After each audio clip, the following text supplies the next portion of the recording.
Je juge les looks du tapis rouge de l'after party Vanity Fair des Oscars 2026. Kim Kim Kardashian habillée en Gucci. Non, non, pour moi ça va pas. Rien que le maquillage, la coiffure. Ça, mais je dirais, on dirait pas elle.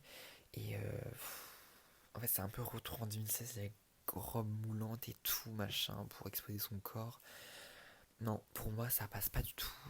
C'est un 3 sur 10. Olivia Rodrigo en Saint-Laurent. Écoutez, ça me give un peu œuf de Pâques. Voilà, je fais une petite robe comme ça.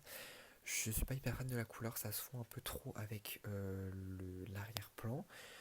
Je suis pas hyper convaincu. Non, c'est vraiment pas moche, hein, c'est plutôt sympa même, mais je sais pas, je suis pas convaincu, donc je mettrais un 6,5. Magnifique proposition de Victoria Secret en Alaya. Je trouve cette robe magnifique. Bon, malgré le fait que je comprends pas trop cette sorte de halo translucide, un peu comme résineux sur le buste, mais je trouve vraiment que la robe est magnifique. Je trouve ça très très élégant et je mettrais un beau 8,5.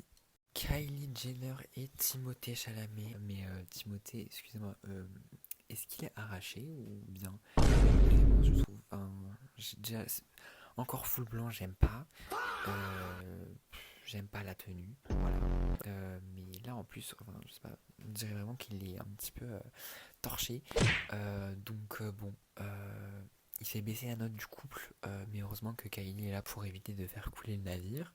Donc je mettrai un 6. Suki Waterhouse en Tamara Ralph. Écoutez, j'aime beaucoup cette proposition. Le voilage blanc, je trouve que ça rajoute vraiment quelque chose d'assez dramatique.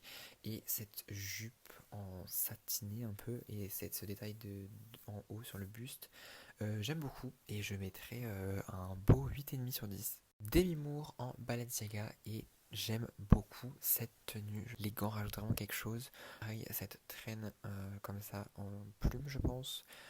J'aime beaucoup et je mettrai un beau 8 sur 10. Lila Moss en Fendi, et écoutez, bah moi j'aime pas. D'ailleurs, excuse-moi Mago, mais on voit un petit peu de ta culotte. Voilà, c'est ok, mais enfin, c'est classique. On dirait que tu vas juste à la plage entre potes boire un cocktail. C'est fade.